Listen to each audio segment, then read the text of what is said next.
देवेंद्र फडणवीस यांना उद्धव ठाकरेंचा फोन आला होता अशी माहिती सूत्रांनी दिलेली आहे। तर मुख्यमंत्री पदावर विराजमान झाल्यानंतर शुभेच्छा देण्यासाठी उद्धव ठाकरे जे माजी मुख्यमंत्री आहेत त्यांनी आत्ताचे सध्याचे मुख्यमंत्री असलेले फडणवीस यांना फोन केला होता अशी माहिती आहे। शपथविधीच्या दुसऱ्या दिवशी ठाकरेंनी फोनवरून फडणवीसांचं अभिनंदन केल्याचं कळतंय। तर याआधी शपथविधी सोहळ्यासाठी फडणवीसांनी ठाकरेंना फोन केला होता आणि त्याच्यानंतर या शपथविधी सोहळ्यासाठी ठाकरे तर आले नाही, पण जेव्हा ते विराजमान झाले मुख्यमंत्री पदावर फडणवीस त्याच्यानंतर मात्र उद्धव ठाकरेंनी त्यांना फोन करून शुभेच्छा दिल्याची माहिती सूत्रांनी दिलेली आहे। तर आताची सगळ्यात मोठी आणि महत्त्वाची बातमी म्हणावी लागेल, जे माजी मुख्यमंत्री आहेत महाराष्ट्राचे उद्धव ठाकरे त्यांनी आजी मुख्यमंत्री फडणवीस यांना शुभेच्छा देण्यासाठी फोन केल्याचं कळतंय।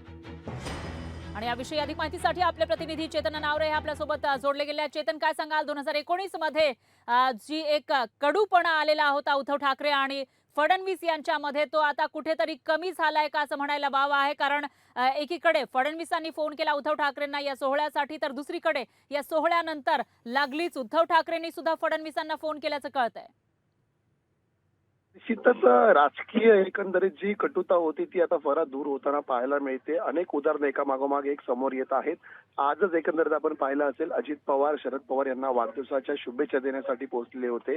आणि आता दुसरी माहिती समोर येते की याआधी सुशीलकुमार शिंदे, उद्धव ठाकरे, शरद पवार, राज ठाकरे अशा सर्व विरोधी पक्षातील नेत्यांना देवेंद्र फडणवीस यांनी महाशपथविधीचं निमंत्रण देण्यासाठी फोन केलेले होते।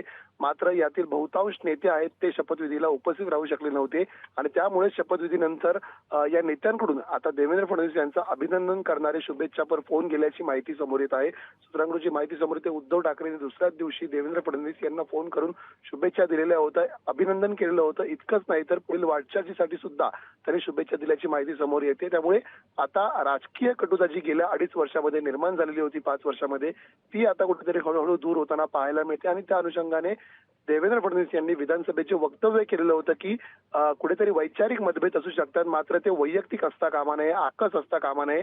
आणि त्या दृष्टीने आता प्रत्येक नेता आहे तो एक एक पाऊल पुढे टाकताना पाहायला मिळतंय। निश्चितच चेतन, त्याच्यामुळे आता पुढे नेमकं काय होणार ते बघावं लागेल। दरम्यान धन्यवाद तुम्ही दिलेल्या या सविस्तर माहितीसाठी।